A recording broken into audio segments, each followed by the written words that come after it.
how did Keir himself accidentally lighten the mood? Sausages instead of hostages.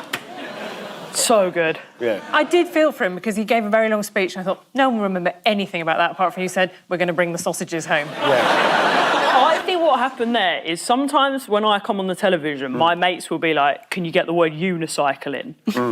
Which you just done. James, you're only a tenner, mate. Unicycle, I'll have a tenner as well.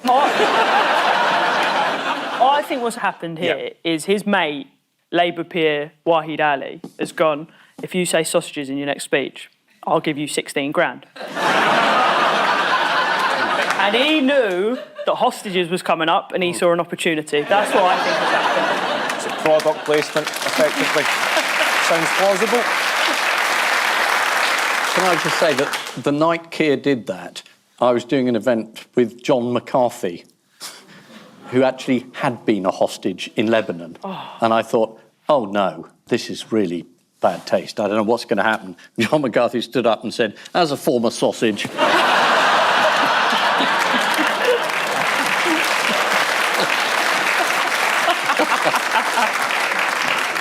Shall we have a look at the clip? I call again for an immediate ceasefire in Gaza. The return of the sausages. The hostages.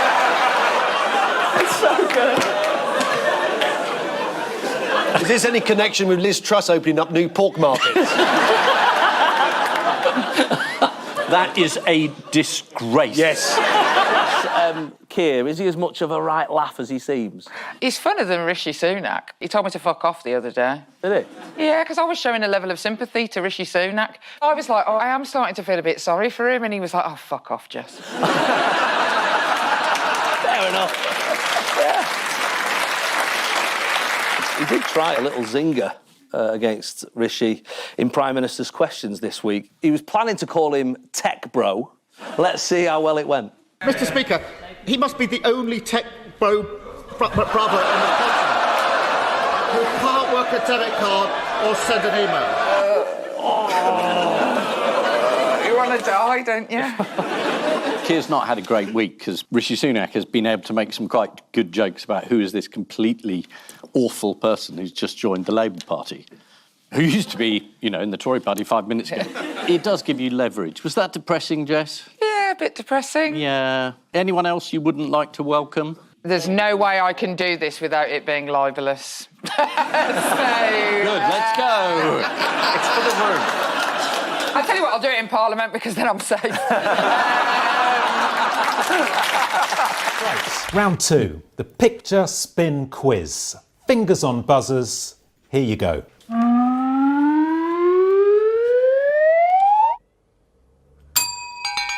Richard, what's this about? This was the news that Keir Starmer was elected leader of the Labour Party, replacing Jeremy Corbyn, and replacing indeed a lot of Corbyn's supporters in the shadow cabinet as he went along.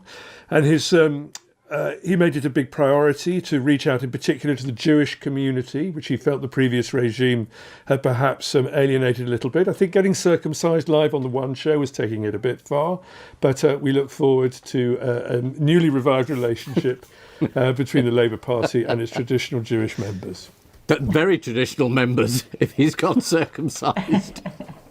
Yes, this is the news that Keir Starmer has been elected the leader of the Labour Party after winning a landslide victory. The New Statesman described the scale of the win as unexpected. Yes, the words Labour and landslide victory don't often go together. What has his convincing victory allowed Keir Starmer to change? Well, a lot of the cabinet, the shadow cabinet. So I'm getting ahead of myself. It's the government of national unity. By the time you see this, we may have one. Keir Starmer may have stepped in. It wouldn't be a bad idea. But he's got rid of a lot of old Corbynites. Yes, notable departures include Richard Bergen, who last year gave us so many wonderful moments, like this one. We want the Tories out as soon as possible. We want to sort out Brexit. We also want to sort out austerity, which has lasted for 9 years. Polls say you won't win. Pardon? The polls say you won't win. The polls said we wouldn't win last time. You didn't. But Speaking about Bergen's departure, one MP told The Sun this week, I just feel sorry for the village that's getting its idiot back. And who is back in the shadow cabinet? Ed Miliband's back. He is. The Sun in particular was delighted to see Ed Miliband return to frontline politics. What pun headline did they welcome his appointment with? Miliband of brothers. Milli Vanilli. Yeah. Vanilli. Brilliant. It was later discovered that Ed Miliband was miming to his own speeches. They went with, look who's back, Bacon. Oh.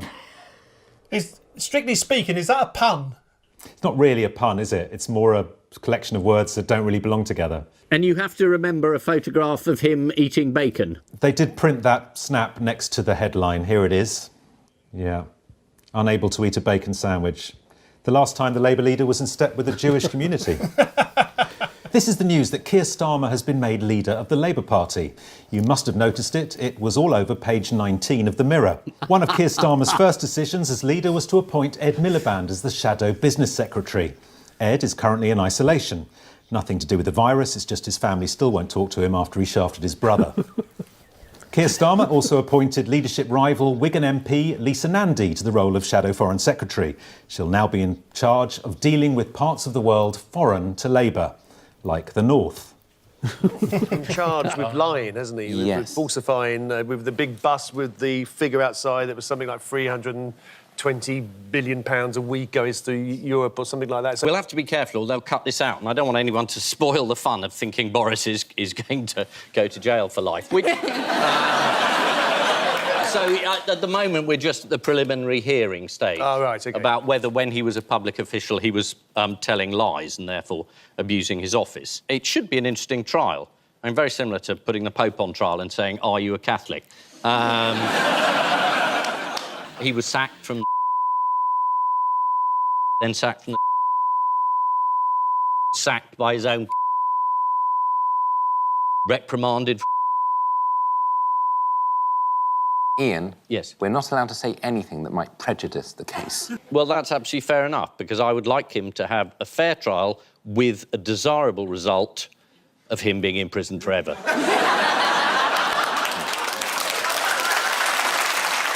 Without wishing to prejudice the outcome of the case. No, because we mustn't do that. I'm not saying he's guilty.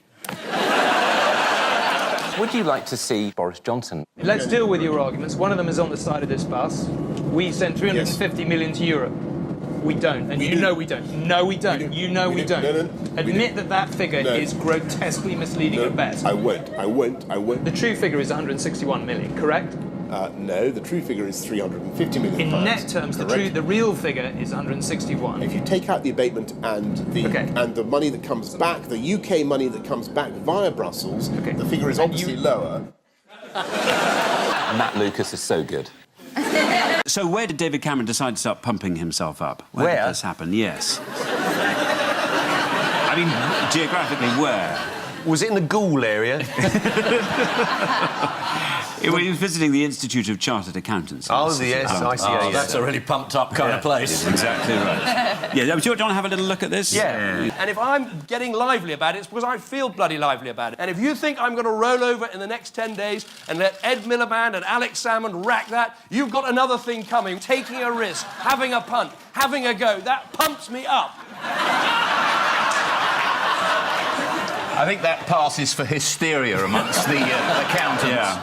As well as being bloody lively and pumped up, what else is David Cameron going to do? He's not going to put up taxes. He's not going to put up taxes. It's more than that, But how is he going to ensure he's that going he to does? pass By an a act law of Parliament to stop people like himself putting up taxes? It's the most pathetic gesture I've ever seen. Saying, look, I can't be trusted not to just whack up income tax as soon as I get in, so I'm going to pass a law to stop me.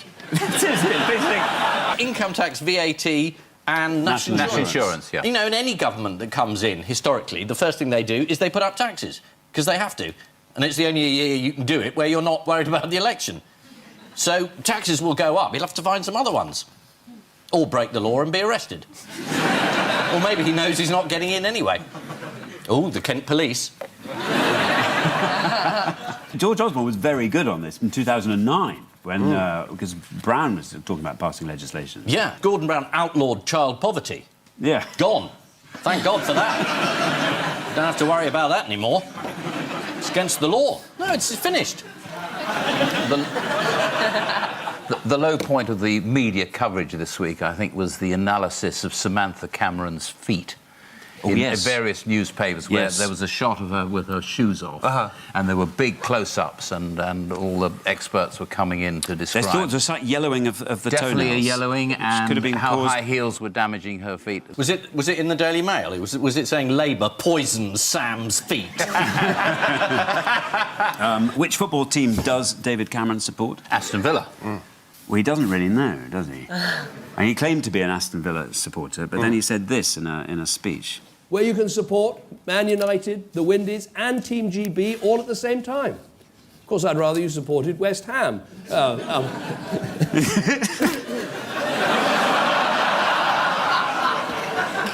He seemed to realise he'd said the wrong thing. How did he explain his mistake? I don't support West Ham or Aston Villa. I'm no interested in football. We played rugger where I come from. But a lot of people watch football, so I pretended to have an interest in it in order to gain their votes. Oh, it's time now for the Missing Words round, which this week features as its guest publication, Ratitude.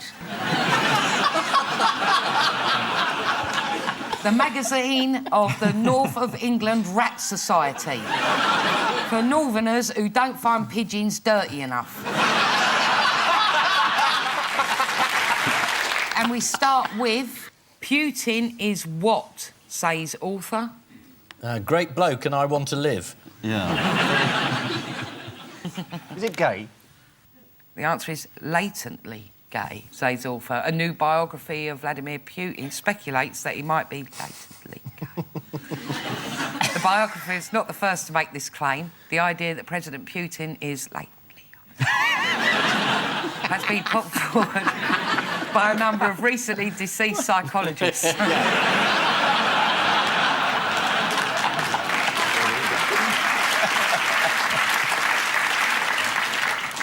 Next, chimps take what? Is it the fucking piss? The answer is chimps take their owners to court. No, they don't.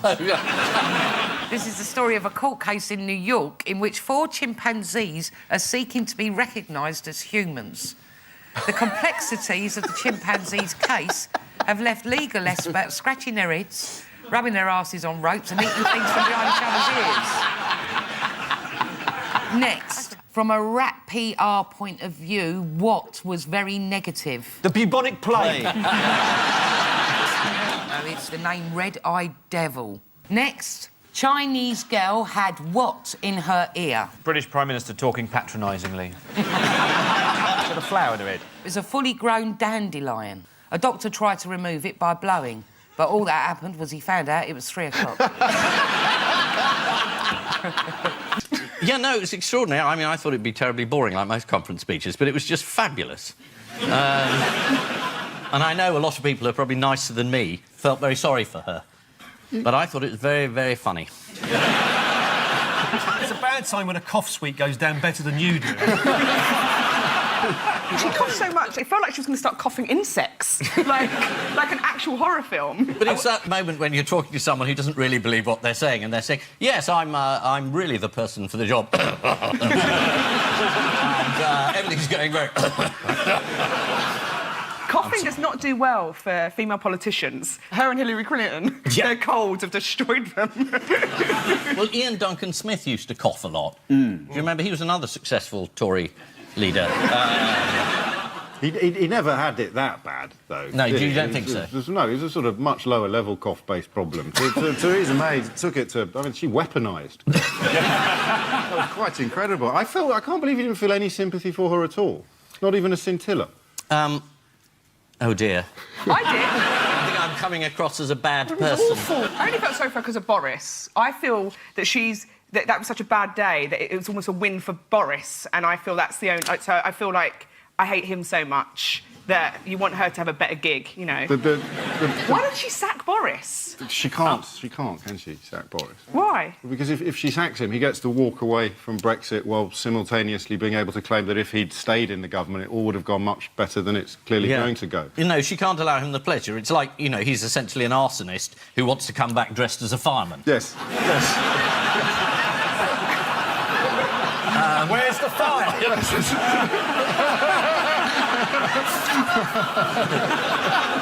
There was one of her... I mean, she's been accused of being robotic, so one of the Conservative backbenchers today was making the rounds in the TV studio saying she's made of very strong metal, which I thought was...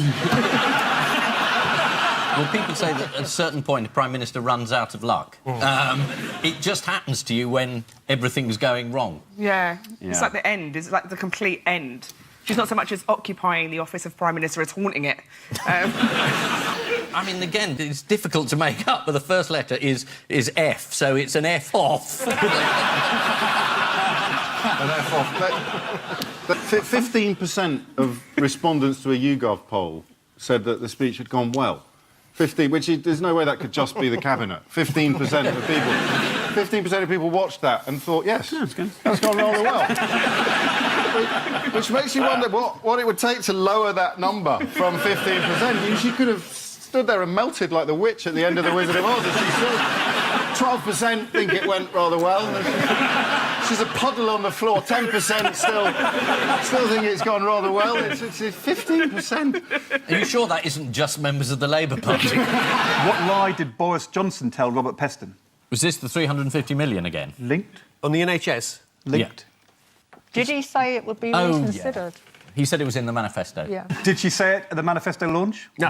Not only did he lie, but he actually cheated as well, because he looked at Peston's notes in the hope of finding out what the question was going to be, and he was caught. I didn't know what cheating you were referring to there. You've suddenly adopted the character of a northern housewife. Have you heard about... Well, it's no surprise to me.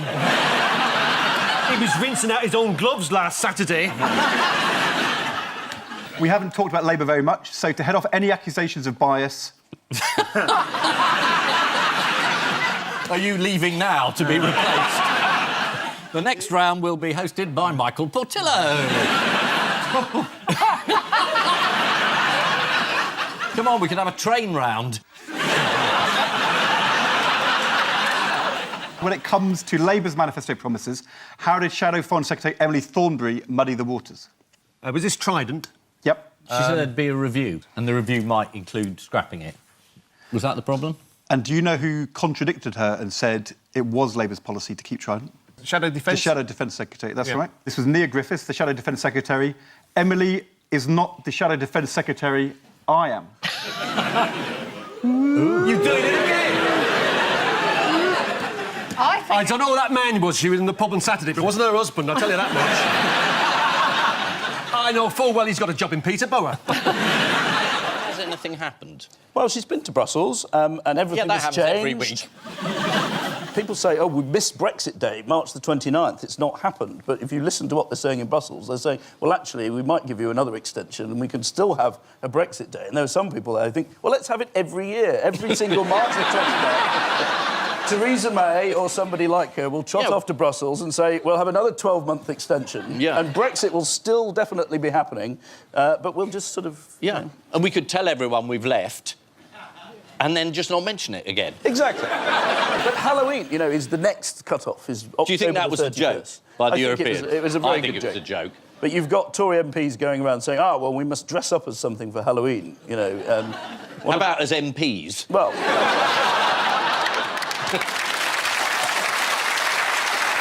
That's the former Prime Minister.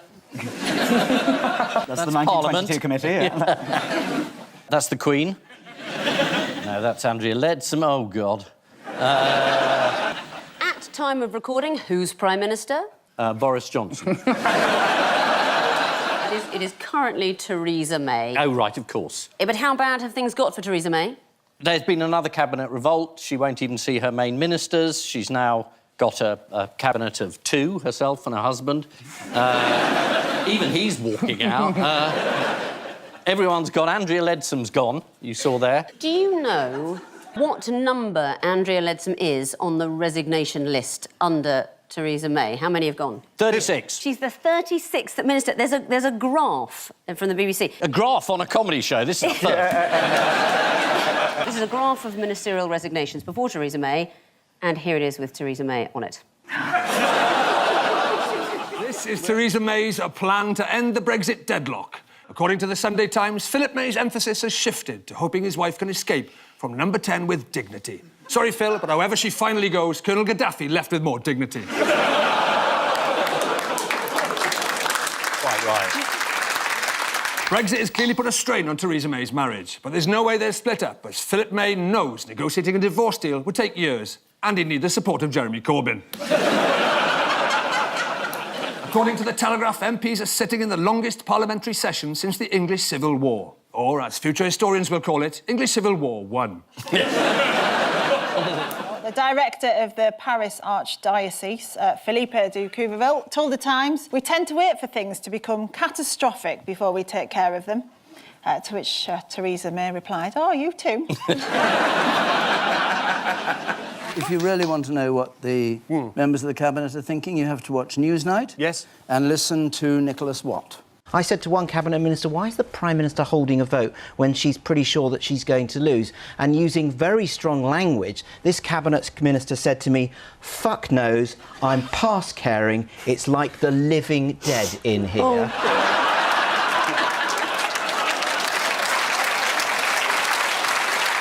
Following a tense meeting of the 1922 committee, evidence emerges as to who ate Sir Graham Brady's donut.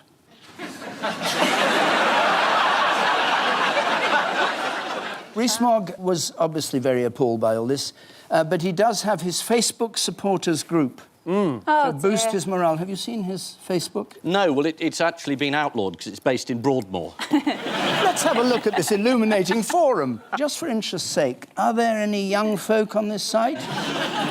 Yes, I'm 55. What has Boris done for the second time in 6 months? Nothing. Gone home in the same direction? Finally, 72-year-old becomes the oldest competitor in what? Young Conservatives leadership. So this is the news that scientists have released the first ever picture of a black hole. Theresa May is very excited about this because it's a whole new entity out there with which we might do a trade deal in due course. And she's just glad there's another despairing vortex sucking in all human life and light, from which there is no escape. So as the good ship Theresa sinks slowly beneath the waves, who are the latest Tories to thrust themselves forward? Oh, I don't like that expression. I don't think anybody in the Tory party can thrust. I don't think they've got their own hips. I think everyone who's been elected ever as a Tory thinks I could do a better job than Theresa May. I mean, they're not wrong. I think you have to have a photo shoot in your kitchen to get into the race. Yes. This is James Brokenshire. Here he is, with his Meg. Oh, that is a lovely That's kitchen. him. I know. And he's Count got the ovens, Tom. Count the ovens. 4 ovens. That we know of. There could be more. There could be more that come... It was George Eustace who quit as farming minister in February. So let's see a colleague in the Scottish Parliament's alarmingly frank assessment of him. I personally have met with Andrea Leadison, and I've had 2 meetings with George Eustace, in relation to the cooperation supplement. Evidence emerges to show why agreeing even the most basic of trade deals has taken Liam Fox such a long time.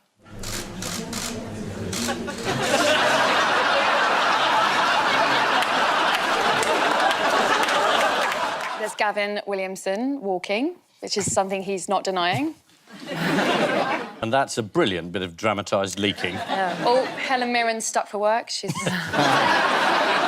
Gavin Williamson has been fired for allegedly leaking secrets, but he swears on his children's life that it wasn't him. And he has been fired by Theresa May, which is unusual because she loves not firing people. She's a big fan of just letting people stay, Chris Grayling. Normally, you know, if you sacked your defence secretary, it would be 3 volumes of a history book. But with this government, yeah, all right, he's gone. Theresa May seems so definite that he did it that I'm assuming he didn't. This is the news that Gavin Williamson has been sacked as Secretary of State for Defence over the Huawei leak. As The Guardian put it, Williamson is the first cabinet minister to go for a leak since 1986. How has Williamson responded? He accused her of ingratitude. He said, I've saved your career twice, as though anyone's going to be grateful for that. Yeah, that does mean prison, I think, if he admits to that. I think maybe he did it, he just didn't realise. Because he seems very adamant that he did not do it. If you're going to swear on your children's life, that's... Yeah, I don't think we should hold him to that. But he said it, Andy. Oh. He said it. Well, it's fine, though. He doesn't have any kids. So there you go. Not anymore. Or he won't. Johnny, Yeah. you were in the army. Yeah. You sit on that committee. Is this a good idea? No, I mean, it doesn't sound great, but the people who know this stuff seem to think it's all right, but, you know... You don't sound totally lukewarm, even. My political vim and vigour is on its last legs, I think, much like the government. The rest of the Theresa Mayhem in her £900 coat. There she is, flying off to Brussels to be told what to do and say and think. The real Prime Minister. On the left. The traitor's kiss. The Politburo, or is that Bexley Heath Council? And a man on a bike. What are the rival camps calling Jeremy Hunt? Sounds like. I got it. Apparently Jeremy Hunt is called Theresa in trousers, or Tit for short. Did you see how Liz Truss dealt with the question on LBC? No, but I can't wait. What do you think of having another EU referendum? A very, very, very bad idea. But people can change their minds, can't they? But they were told in the referendum in 2016 that their vote would be implemented, and the reality is the vote needs to be implemented. But what about the if you people don't who've like the changed their answer, you minds can't between just then ask and people. now? I don't think people have changed their minds. Everyone You I have. speak to... I have, that's true. Who are you backing in the Conservative leadership election? There isn't one. There isn't a Conservative leadership Should there be one in the near future, if that's something we could I dare to don't imagine? know if that's going to happen. What are they doing running around trying to get each other's votes, then? You're not going to believe this, but some of my colleagues are slightly more fixated with their own careers than what's going on in Brexit. I know. Now, that is shocking. Right. Absolute shock. So, yeah, some people are running around trying to be Prime Minister at a time of national crisis. Including Mrs May.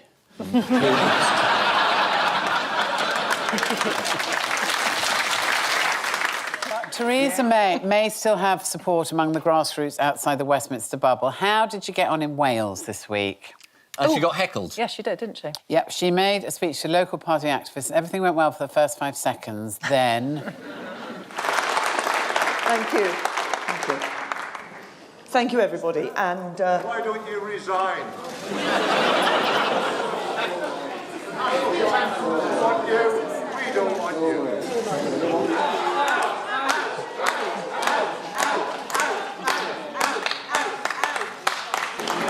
Catherine Honda. Well, she did a bit of Welsh there. At least she knows how to say what a knobhead in Welsh.